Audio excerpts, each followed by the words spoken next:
Ion.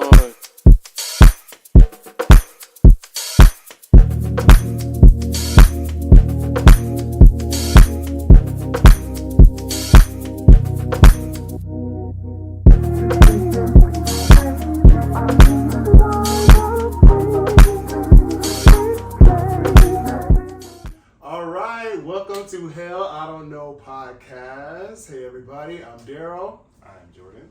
I'm Nickie. That was so extra. I'm an extra individual. I can't not be extra. Yeah, thank you for that intro. It's gonna be that energy every day. Man, okay. We are back yet again. Pulse check. How are we feeling? I know I'll start by saying I am exhausted, tired. But we are here.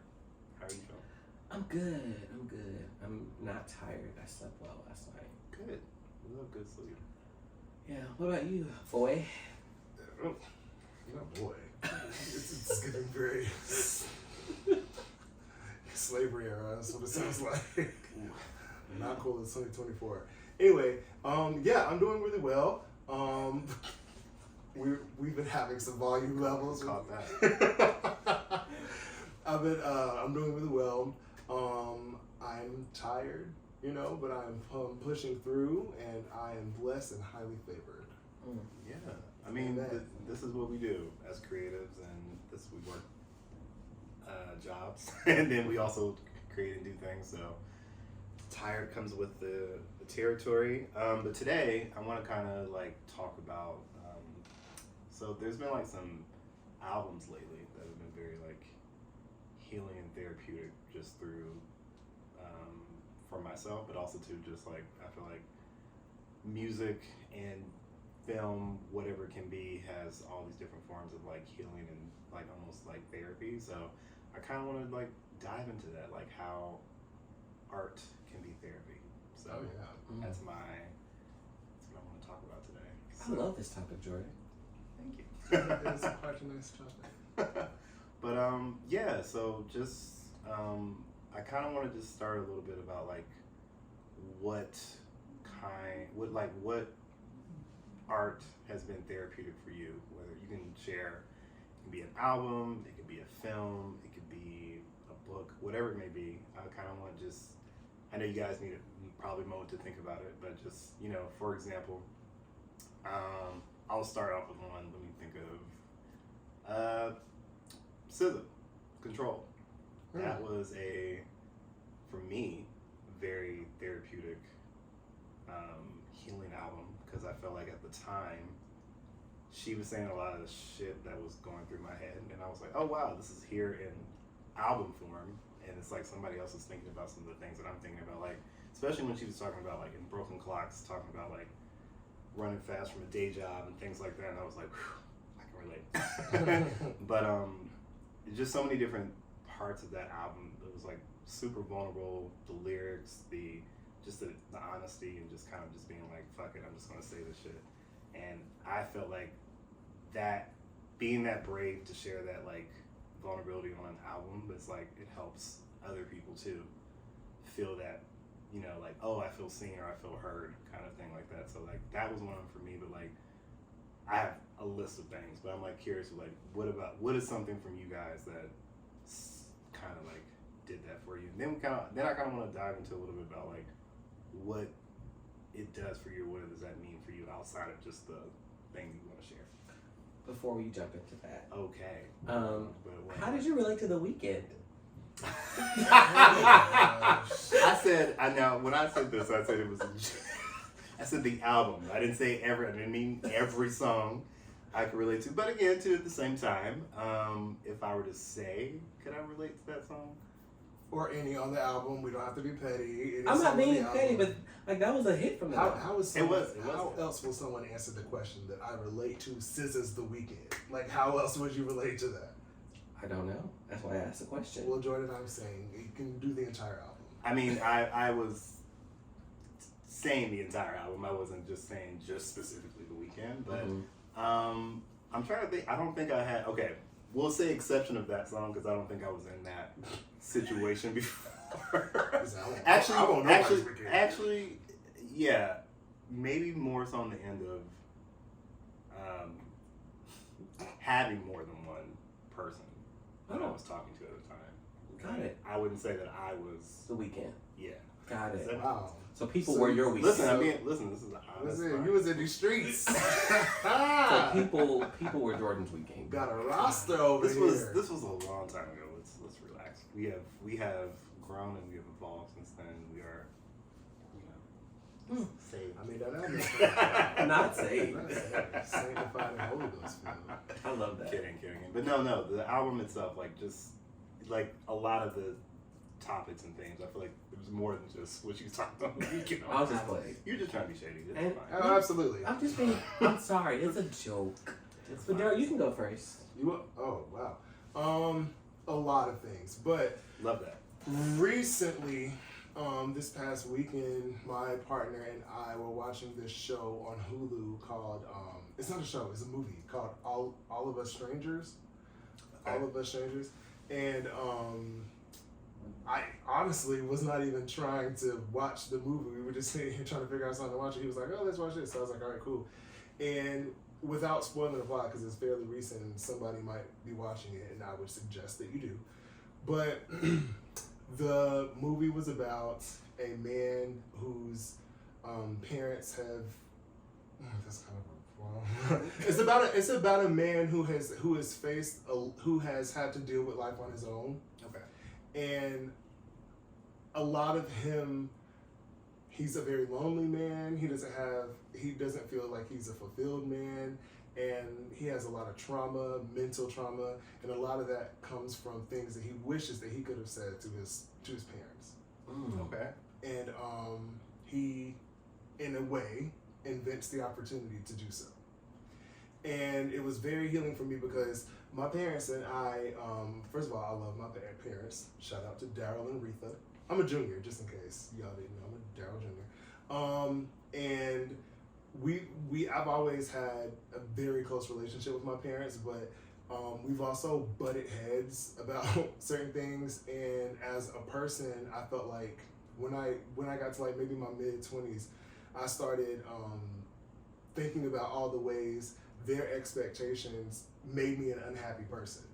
And it was very much mirrored in that film. I was watching that film and I actually was sitting on my couch. And I don't even like when people cry. I think I said that before. I do not like when people cry. It just frustrates me. Does it make you cry? Does that make me cry? When other people cry. Sometimes when you see other people cry. No, I actually usually get a little annoyed. I'm not gonna lie. if you're crying for a good reason, like if something sad happened, or if like even a happy cry, I love a happy cry. But when people just like cry almost for no reason, I'm not saying there's anything wrong with it. I'm saying that it just sets something off in me, and I'm not sure why. Why I look at your eyes and I thought you were crying? I said, "Wait, is Nickie crying?" No, man. I'm gonna roast you. But no, I was sitting on my couch and I was bawling unexpectedly. I wasn't expecting to have that. I was bawling, and Jeremy was like, "It's okay, good." And yeah, it was because I realized that like although my family and I are way farther, we are so close. Like my family and I are like very, very close, and they're very supportive. They're very great people. But a lot of what they did in trying to be a good parent when I was younger has scarred me, and it has left a lot of it scarred me, and it's caused me to view myself in a way that I don't always love, and it has caused things about me that I feel like I have to overcome as a result of trauma that they put on me. And without having had any context of that film, we just sat down and watched it, and I wasn't expecting it to hit me like that.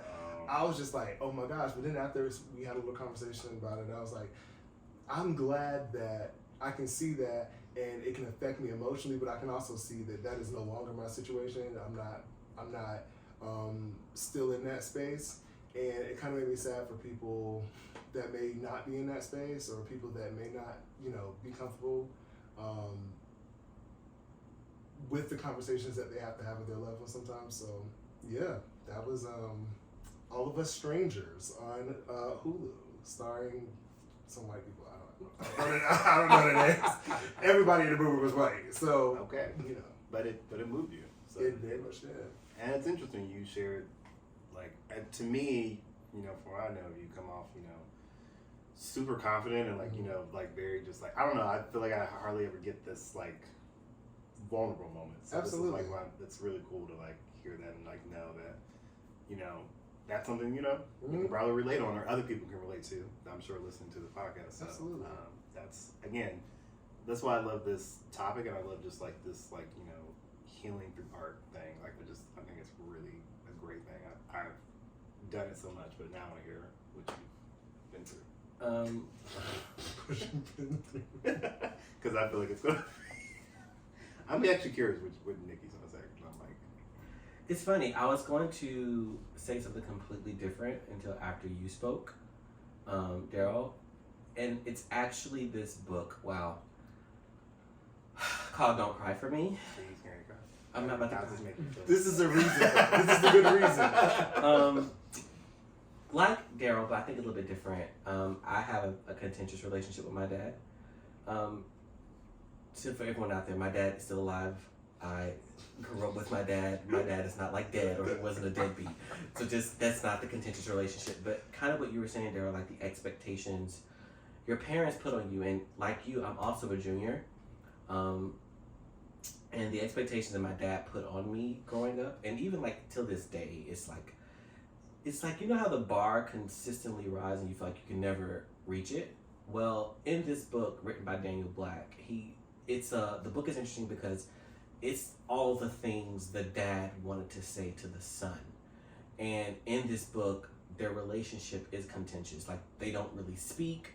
The son grew up with his dad and his mom gets sick in this book, and she dies of cancer, and it's just the dad and the son kind of left, but the son has moved off to Chicago.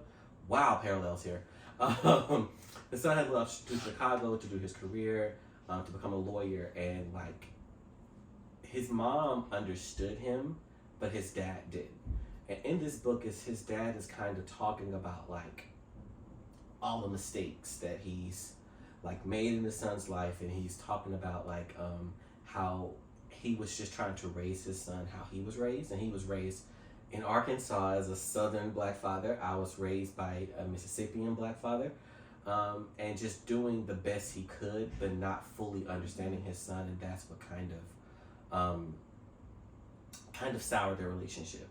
And that book like took me through it because it was like so many parallels to my life, to where like I posted on Instagram, like I read the entire book in like a few hours.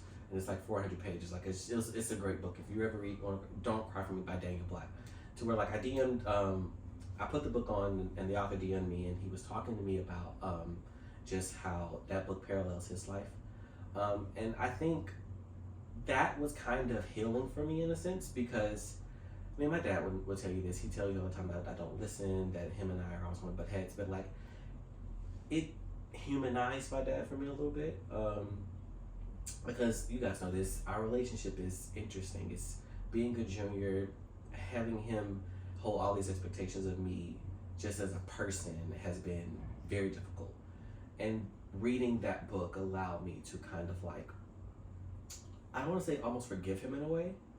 But yeah, so I'm glad I stopped talking before I get emotional. No. But yeah, it's that novel for me. Okay. That's really, what's the book called again? Don't Cry for Me. Don't Cry for Me. By Daniel Black. By Daniel Black. Don't Cry for Me, All of Us. All of Us Strangers. All of Us Strangers. Okay. Two things that Scissors. seemingly... Control. Everyone's... Well, that one I just use as an example. I'm trying to... you guys said such good ones. So I'm like... I was trying to think, do I have any family-related things? Because usually... So, like, for me... Actually, I'll kind of actually pivot this a bit. For me, I kind of, like... Even though I, like, take in a lot of art as healing and therapeutic, I also, like, put it out there a little bit, too. So, like, recently I just, like, released Mix on SoundCloud. Go check it out. It's called... Hey. Sorry, that was your moment. Sorry. No. Okay, it's called...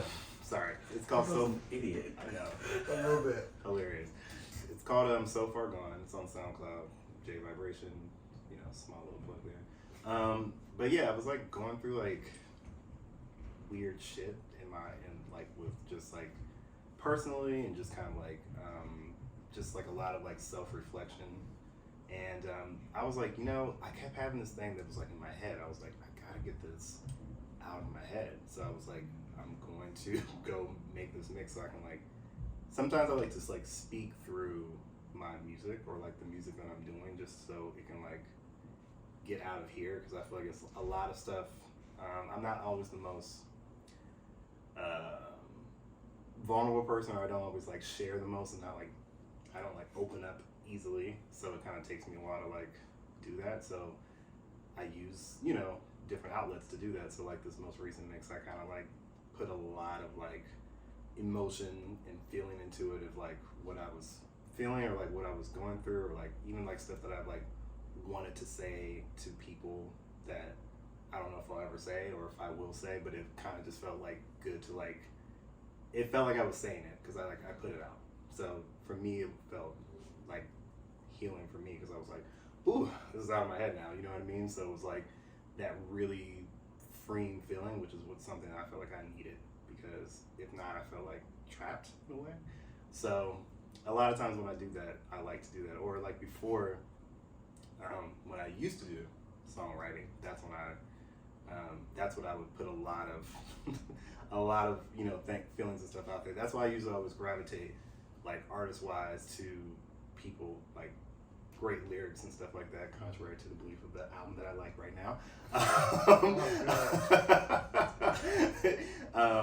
Just so you know, I like the Eternal Sunshine album by Ariana Grande and Nicki. Feels like it's dense, but we'll get to that at another point in time. But either way, I just feel like I love artists that like really share like when you can really hear the story and like the emotion behind it. So that's kind of what it is for me. Do you guys though have anything that you've released or sitting on your hard drive that kind of like put some healing or therapy towards your situations and things?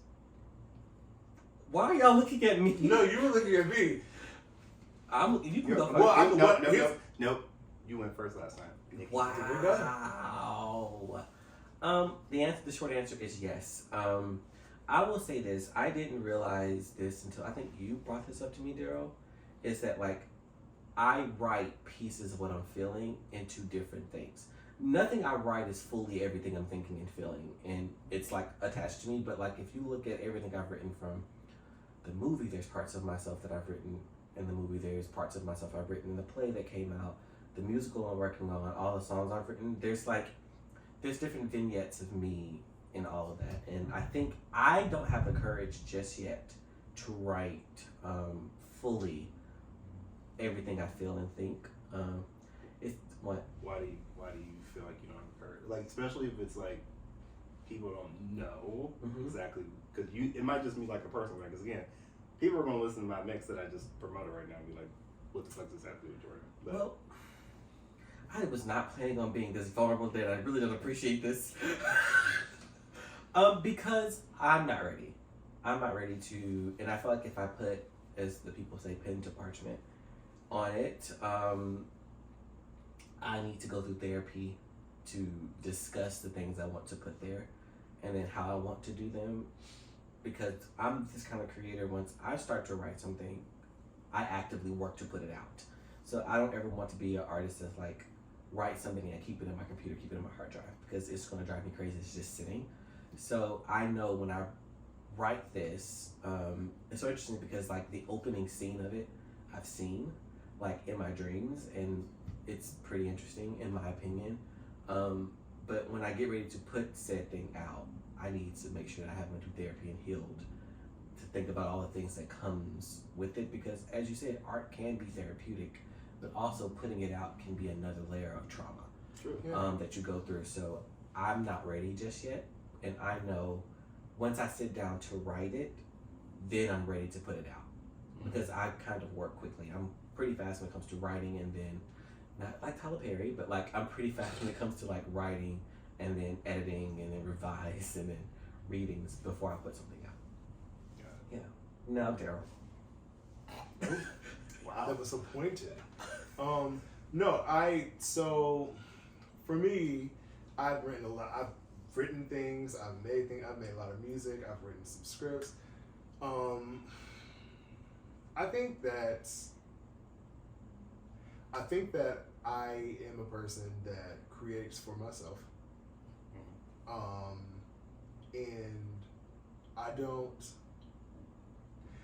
consider myself to be I don't consider myself to be an emotionally guarded person, but I am a guarded person in terms of people and energies and thoughts and ideas and all that stuff. I don't be accepting stuff people give to me. I ain't that type of person. And because I am not that type of person, I am not willingly sharing vulnerable information with people that I don't know. I'm not. For me, it's not even about whether I've healed from it or if I've moved from it. It's hard for me to do that. It's hard for me to do that in a way that's other than just me sitting down and talking. Like because when I start talking, I speak truth. So like I'm not gonna like lie so that my authentic self comes out. But like in terms of creating art, it's hard for me to do that and then release it to people. That being said,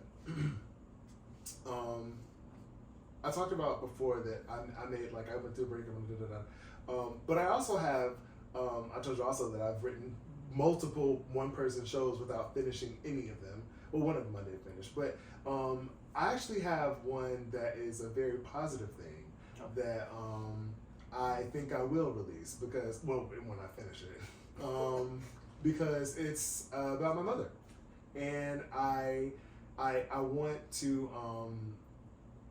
I feel like acknowledge her and how and the ways that she shaped my life in a positive way.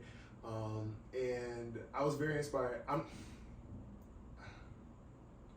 There was an event that happened. It's more so her story, so I don't want to.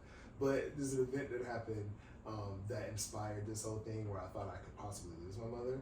And yeah, so I said, that was a roundabout way of saying, I know I said I don't like share myself vulnerably through art with other people, but I think that if it's something joyous, it's not something that's still hurting me or something that's weighing me down. If it's something joyous that like I want to celebrate, I think I can, and I think I can do that, and I think that that might lead me more so into like maybe being more open with everything, because I have plenty of stuff. Like Nickie said, I am a person that starts stuff and leaves it on my hard drive, and I got plenty of that in various forms of media.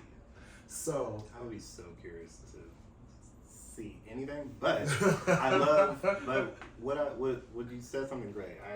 That's the other thing too. I don't think that healing through art just also needs to only be like a negative thing. Mm-hmm. That is like, something or like something traumatic that happened. It can be something positive. It can be something good. You know what I mean? It's like, hey, I actually want to promote positivity here. I don't want to, And also too, like I feel like sometimes the bad turns into the good by putting it out. So it all kind of depends, honestly. Yeah, I mean, some artists talk about all that. I think maybe it was SZA that I read that interview and watched the article where she was like, she doesn't feel the songs of SOS anymore, where it's kind of hard for her to kind of just stay there because she's over those emotions. So sometimes, like, putting the thing out is the thing that allows you to like finally release. So many artists say that. Adele said that. Adele says about like almost every album. And that makes sense. I would hope that those are my favorite types of artists, to be honest. People that like can evolve and like we don't get stuck in the same thing, because I would hope that if you put out good music and it resonates with people, there's some sort of heart behind it, whether it's a personal thing or something somebody else wrote entirely. Why? Something somebody else wrote entirely. If you evolve, then people will find, like, you will find an audience through that. And I'm saying all that to say, I like that type of thing. We get so stuck with people who say like, oh, if you look on the internet for a beat, it'll be like a Drake type beat or the Weeknd type beat. And I'm not saying that they don't evolve, but what I'm saying is I like artists that just sound different. I like artists that like move in different spaces because of the places they are in their life. If you put out, I should hope that Beyonce is not in the same place she was when she wrote Dangerously in Love. If it's like if there's, anything toxic on, I don't know. Anyway. I fully agree with you. To me, I think evolving is like, the most beautiful thing. Like when you just see an artist like continuously like, oh wow, like I would have never expected this from this person, but that's a good thing. Like, I think a lot of times people get pigeonholed and it's kind of like stuck into like the same thing. Even with like acting, I feel like some actors get like typecasted and it's like the same. It's almost like they're in the same movie over and over. But I love, to me, and again, nothing against actors that do that, but I love watching an actor or actress like, you look at their like shapeshift. Yeah, like you look at their films and you're like, none of these are like even Meryl freaking Streep. Yeah. Yeah. It's unfortunate because I find that people fit types. Well, I am an actor, and we find that people fit types easily because they're looking for the easiest way to get this thing done. Get it in, yeah. And what unfortunately happens is that like people don't get an opportunity to prove what else they can do. Because as an example, I'm in the minority here. Had no clue Niecy Nash was a good dramatic actress at all. Yeah, that wasn't on my bingo card. Like, I was like, what? Like, I was talking to my partner, Jeremy, you're coming up a lot in this podcast, so, hey, babe. Just put this, did he actually do this? No. No, we were talking the other day about that Dahmer series.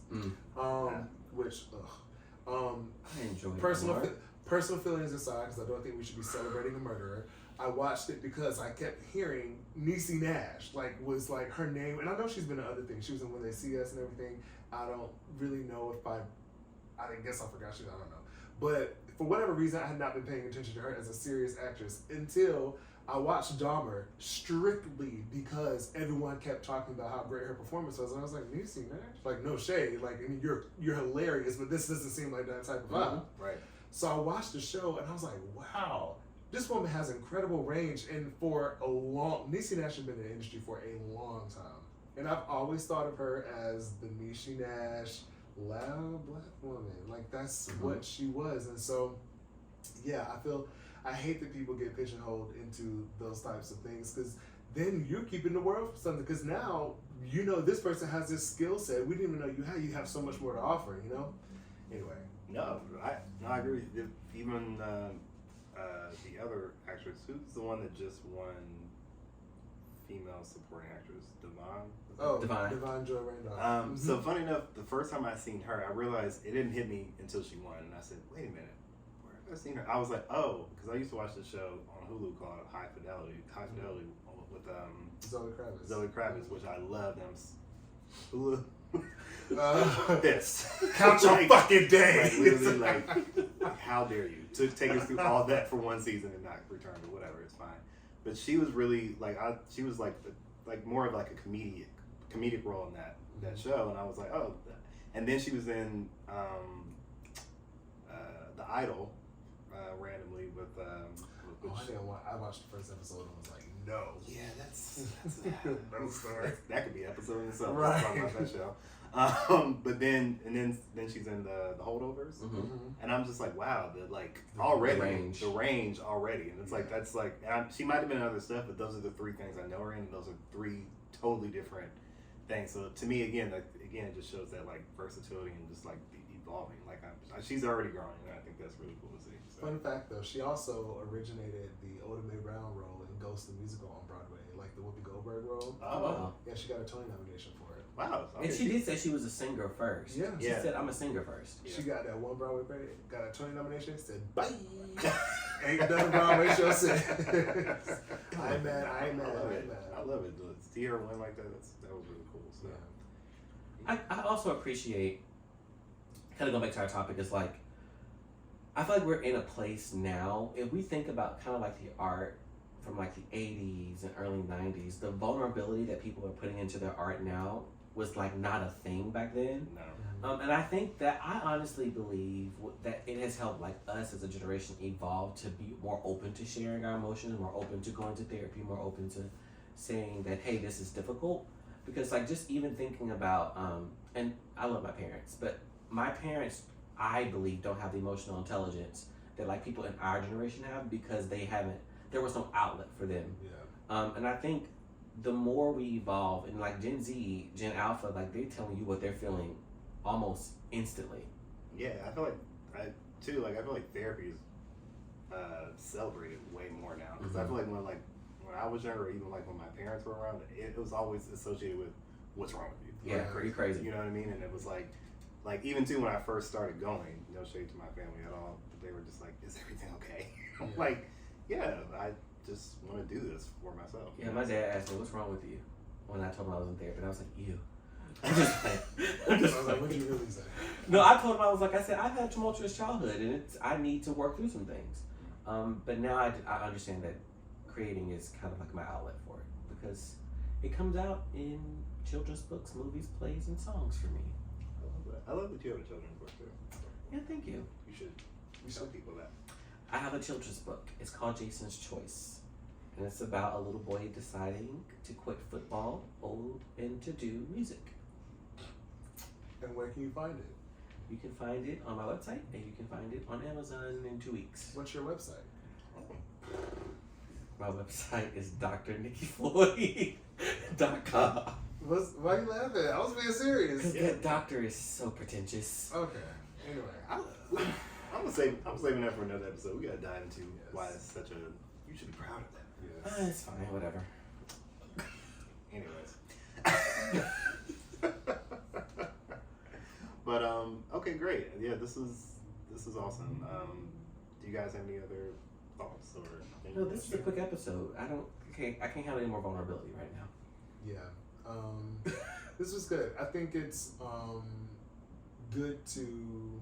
I think it was a good thing for Nickie to share his vulnerability on today, because we know that Nickie is not a very vulnerable person, and so I'm glad that this, as a piece of art, can inspire and heal in ways that are completely unexpected. This was a win. Like, honestly, low-key kind of set you up today, because I was like, this is gonna force Nickie to talk about some vulnerability. Just so that the viewers, you already do. So I did know. You're very open, but I'm saying you're a very open person. Nickie, on the other hand, so I was like, this was. And let me tell you something. It won't happen again. But we're coming on your street next, because you are also a very guarded person. I said, but did I not? I said You didn't dive deep. You didn't dive deep. But I announced that I was. Is there something that you would like me to dive deep on? No, but it's your business. You tell what you want to tell. Well, you just told it, so I don't know. I didn't tell his business. I said he's a guarded person. I can say you tell what you want to tell, but what are you got? What you got in the house? Do you want me to tell you? Do you need more information of why? I would like to know. I know why you guarded. Maybe Darrell. Well, actually, no. I'm curious. Why am I guarded? We're not having that conversation. Oh, okay. I would love the conversation. just Actually, I'm actually really curious, because I'm like, did I ever tell you why I'm guarded? I don't know if we had that conversation. Either way, I feel like that's a lot. I don't know. Mm-hmm. That's a long. Mm-hmm. You see? It's a lot. It's hard, isn't it? It's uncomfortable, right? See, Jordan got out of that. Snuck his way right It's out. fine. I'm sure you'll give me another one, so it's all good. Yeah, this won't happen again over here. Just letting you guys know. I hope you enjoyed this, because now I'm uncomfortable. Well, I also too want to say, going back to, because I did say I was going to talk about it, going back to, the reason why this episode was inspired was, funny enough, was Ariana Grande. Oh, gosh. Because her new album, Eternal Sunshine, which I watched her interview on Zane Lowe, and her talking about this connection. Well, first and foremost, everyone had this perception of like the homewrecker and like all these things about her and stuff like that, and then I think this album kind of like opened up to like, hey, this is what I actually was going through through this divorce, and I was like, it kind of opened my eyes, and I was like, again, how, but also too, just hearing her talk about it, and then hearing the music, I was like, this felt very freeing. It felt like it was like a release and stuff like that. So I was like, oh, I would love to talk about that. I wanted to connect that to us, like, and how we can heal through art and whatever that is and stuff like that. It's always using music with me, but I kind of want to explore it more with, like I said, visuals too as well. And shout out to Ariana. Shout out to people who openly talk about, and this is about to sound weird, people who just say, I'm getting a divorce. Because I think just back in my grandparents' generation, that wasn't a thing. Like, you stuck through your marriage no matter hell, high water, or whatever else. But I'm happy that like people now are choosing to say, hey, this relationship, this thing isn't working for me. Forget what you have to think about it. Like Ariana, people call her homework all the time. But forget what you think about me. Forget what you think about the situation. But this isn't working for me. So shout out to people who are actually doing that now and saying, hey, this no longer serves me. I need to go. For sure. She called that entire marriage a situationship. She did. She did. But here's the thing. I also want to say I really, because I have my own personal feelings about Ariana Grande. Or I don't have any personal feelings. I don't know that woman, but from what I know, my feelings about the situation aside, what I really, really expect about respect about her in this album is that Ariana Grande is presenting herself just as a person. Mm-hmm. She's like, I am not like, I'm admitting I messed up some places. I'm admitting this is why I made my decisions. This is like it's also none of your business, but I'm gonna say something about it. And I just really appreciate it. Like she, in my opinion, was not victimizing herself. She was literally just almost probably as a form of therapy, just putting to music exactly what she's been going through for the past like few years. Because we also forget sometimes that like, she might be a pop star. She might be, she's been in a lot of controversies. Mm-hmm.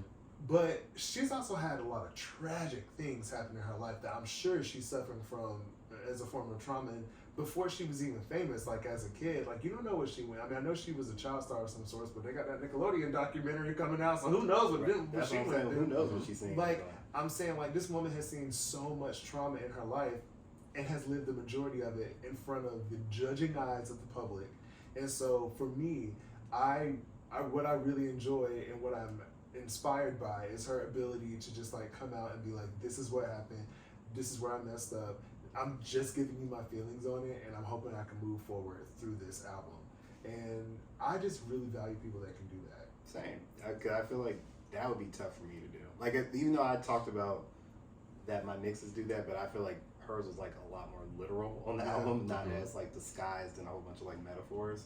So I think I would have to be a little bit more metaphorical for mine. That's fair. But just because I just feel like, damn, that's just like, that's putting your business out there. But, I mean, Lauryn Hill did it in '99 with her. Oh album. Yeah. That's a great album. I mean, especially considering though that we are not, the artists are artists, but like we are not owed any of this. Like as a listening audience, I don't care how big of a fan you are or how much money you spend on their music, their album, whatever. Artists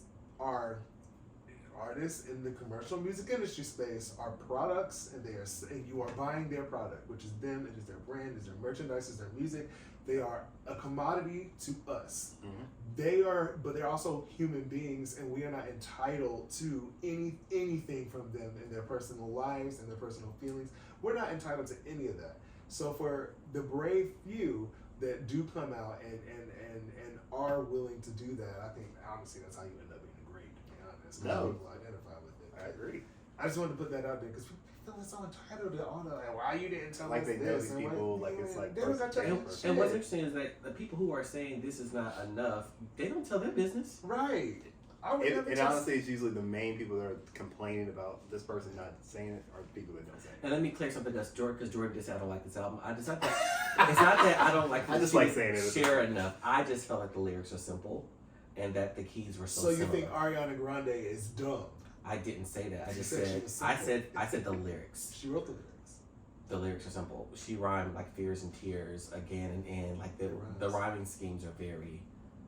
As you said to me when I was sending a song to you, like these lyrics are a little elementary, but you once said about Ariana Grande. Well, the song was aspiring to be something completely different than what Ariana Grande put on this album. I think this album sounded very conversational. It sounded very like, first of all, nobody speaks in the way of the music that you were talking about. I don't think the lyrics were elementary at all. I think they just sounded conversational. That's what I said, Rock. And I also thought the keys were too relative. Too relative. So it wasn't that I didn't think the album was good. I thought the album was structured beautifully. I thought the storytelling of the album was great. I just wanted some deeper lyrics and some more interesting keys. That's it. My favorite part was the very last song, how her Nona ended, and then she was that like, was great. "If it ain't working, get the fuck out." I'm just like, I mean, she didn't say exactly that, but I love that. I love that message. And really quick too, I want to go back to what you said about the 80s and 90s, because and this is going to, there's a few artists that I feel like they were really prominent back in that time that would be so interesting if they actually made their albums and music towards the stuff that was like. Could you imagine a Shaka Khan Truth album? Great Wait, maybe I'm missing it. What do you mean? Like if they Like, told so- their like, like so- stories. Yeah, like so. For example, like Ariana, like today. Oh, Ariana, I see. But what you're saying. like, think about like Shaka, Whitney, blah, blah, like, Aretha. Like if Yeah. they put if they had like their vulnerable albums like that, like just, Yeah. I'm just saying, like, can you imagine? Like that would be like. Like Aretha Franklin had a kid at 12 and at 14. Like I would love to just. How would you put that in a song? I don't know, but she had a child at 12 and another kid at 14. Like, Yeah, that's crazy.